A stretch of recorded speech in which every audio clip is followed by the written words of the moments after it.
All right. Today we're going to talk about Ronald Reagan, his presidency, and the end of the Cold War. So Ronald Reagan's going to be the 40th president of the United States, and he's going to take over in the year 1981. He's going to be known for his conservatism and the way that he changes the size and the role of the economy, and the government's role in the economy, as well as like the societal life of the everyday people. And he's going to do this in a number of ways. Basically, he wants to cut taxes for the wealthiest people in the United States. And this is going to go as an idea called Reaganomics, which I'll get to in a second. But one of the things he's going to do also to change the role of the government is he's going to transfer a lot of the powers from the federal government, which was kind of created during FDR's presidency, where FDR expanded the role of the government. Reagan's going to seek to kind of decrease that involvement and transfer a lot of the power from the federal government back to the state governments.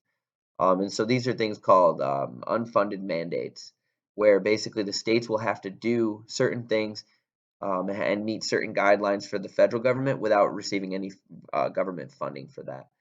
And then the idea of Reaganomics, and this is the idea that if you cut the taxes for the top wealthiest people and companies in the United States, this will give them more money, which they will then be able to spend, which will drive businesses' profits, and then also give them more money in their pocket to pay their employees. So that basically it's the idea of this thing called the trickle down, where money will basically trickle down from wealthiest people to the not so wealthy.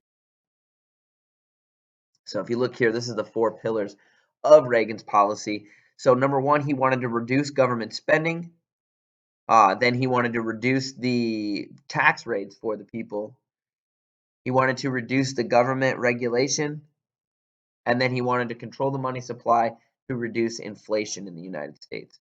Now, even though he's going to reduce government spending, he is going to increase military spending, but we'll get into that a little bit later on. Okay, so here it goes into these ideas of these unfunded mandates. So basically, the federal government at this time was responsible for a lot of people's economic affairs and social affairs in the United States, and so they had a lot of responsibilities, and this is a lot of money going into these programs. So Reagan's saying, well, if we are to release some of these programs and let the states handle them, then we wouldn't be wasting as much money. Well, not say wasting, but we wouldn't be spending so much money in these areas, like social welfare and those other things, right? And so he says, okay, now the states, we're going to still give them certain guidelines that they have to reach. So, like, basically, if you think about like education, the federal government doesn't really control what the state governments do, but they do set a guideline that the states have to meet, and the states have to do that with their own money that they raise upon their own taxes, right? And so this was kind of the idea, these unfunded mandates.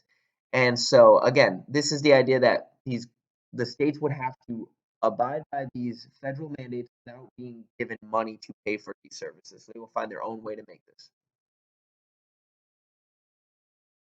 Okay. When we shift over to Reagan's policies and how he saw certain laws and guidelines, the way that he handled the Supreme Court was he urged many of the Supreme Court justices to exercise this idea called judicial restraint. And the idea of judicial restraint was that remember how when we talk about whenever a Supreme Court justice makes a ruling, this becomes a law for the country. And so this goes into our Constitution. So by them saying, hey, that's unconstitutional or that is constitutional, this then makes a law for the United States. And so what he wanted to do was kind of urge the justices to not make calls that would then change laws in the United States. So try not to create too many policies through the decisions that they make. And so he basically asked them to, unless you have 100% reason to do something to say this is unconstitutional, then he urged them to kind of shy on the safer side of things. And this is the idea of judicial restraint. Now, when we talk about the military during Reagan's presidency, he's actually going to strengthen the military a ton, and he's going to pour a lot of the United States money into the development of technology like weapons and other technologies that is going to be for the defense of the United States. And one of those policies and ideas is going to be called SDI. the Strategic Defense Initiative, which they later on will call Star Wars. Right? And this is the idea that because Russia, right, Russia and China, these other nations are all developing nuclear weapons, we can't be sure that that we will be safe by just saying, "Hey, don't attack us, we won't attack you."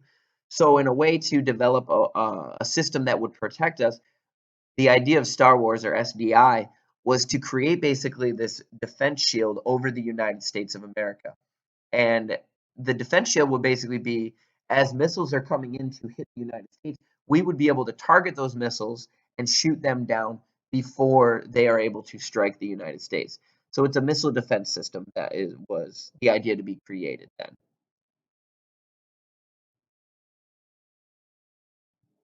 All right.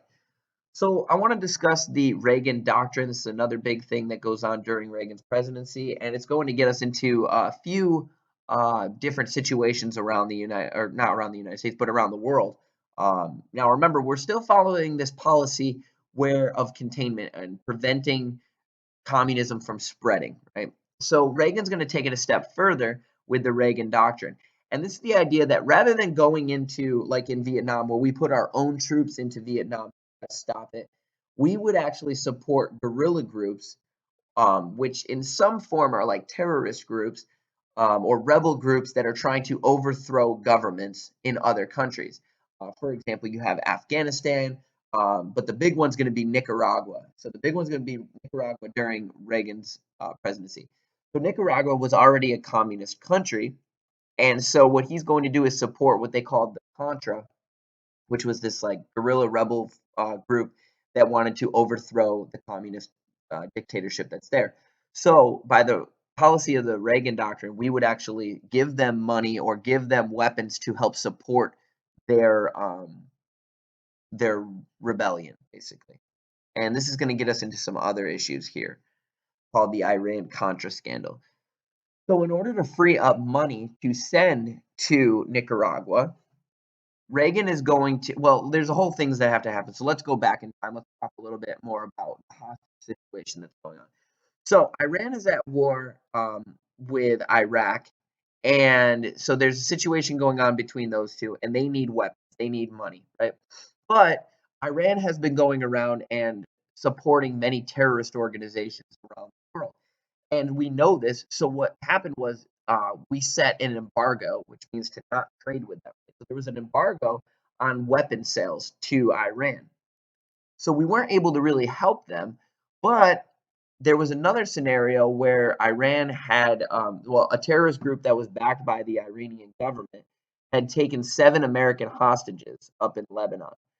And in order to try to get those hostages released, the Reagan administration is going to set up a deal where we will trade weapons to Iran, and then the leader of Iran would encourage the hostages to be set free, basically. And so this is going to be a deal here. Now, they're going to set up this deal where we sell weapons to them, but it has to be secret, right? Because remember, there's an embargo. So it's actually illegal to give them weapons at this time. So the administration gives them weapons, and it's about $30 million for about 1,500 missiles that are sold to Iran. Now, with that money, they're going to take a cut of that money and send it down to Nicaragua to help fund fund the Contras, which is going to be that guerrilla rebel group that's trying to get rid of the Nicaraguan communist government. So we're actually going to give them the money down there to help fuel that. And now that is also another thing that's going to have to be secretive because that is actually not okayed by Congress. So a lot of this stuff is really sketchy, and so basically it becomes this huge scandal that's going to happen. It's known as the Iran Contra affair or the Iran Contra scandal. And in the end, this is going to be bad publicity for the Reagan administration. Although there are, there's things that say that Reagan had no idea about this or did not okay the money being sent to Nicaragua and so on and so forth. And this is all left to speculation. But that's basically the Iran Contra scandal.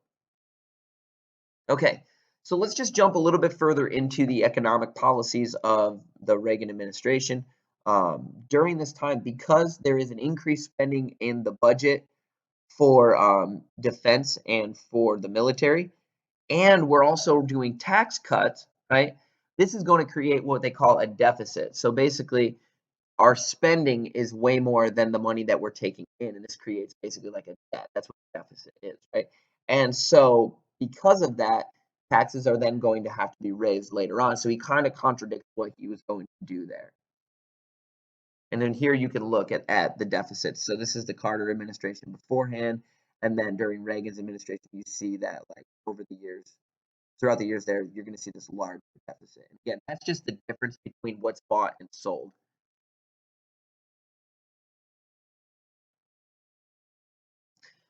A lot of big differences that happen or big accomplishments that happened during the Reagan administration is going to be there's a lot of firsts for women. So he appoints Sandra Day O'Connor to the Supreme Court, and she's actually going to be the first female Supreme Court justice that serves on the Supreme Court. And then also we're going to have our first United States female astronaut, and her name is going to be Sally Ride. She goes up into space in 1980. Another accomplishment that happens during the Reagan administration is going to be the Civil Liberties Act of 1988. And we talked about this before when we were discussing World War II, when we talked about the Japanese internment. So remember, in World War II, there was a huge fear and racial prejudice towards Japanese Americans living on the West Coast because of the attack on Pearl Harbor. And so, because Japan was our enemy, the United States, under the leadership of FDR, right, is going to sign an executive order that's going to place the Japanese Americans on the West Coast into internment camps. And so these internment camps are supposed to be holding camps for the Japanese people. And remember, we cannot mistake an internment camp is not the same thing as the concentration camps, right? There was no torturing going on. There was no depriving of food and everything. Basically, the Japanese people were brought to they were relocated to these areas and they were given food, shelter. Some of them worked jobs that were there. They still went to school. They did all those things, right? But a lot of them were taken away from their lives and they were there for a number of years. We're talking 2 to 3 years that they're over in these internment camps. So during that time, their businesses are going to close. Some of their homes are going to get foreclosed, and you have a lot of people who lost a lot during that time period. And so it's going to take until 1988 when the Reagan administration is going to apologize officially on behalf of the United States and apologize to the Japanese Americans and try to right the wrongs that were made during World War II.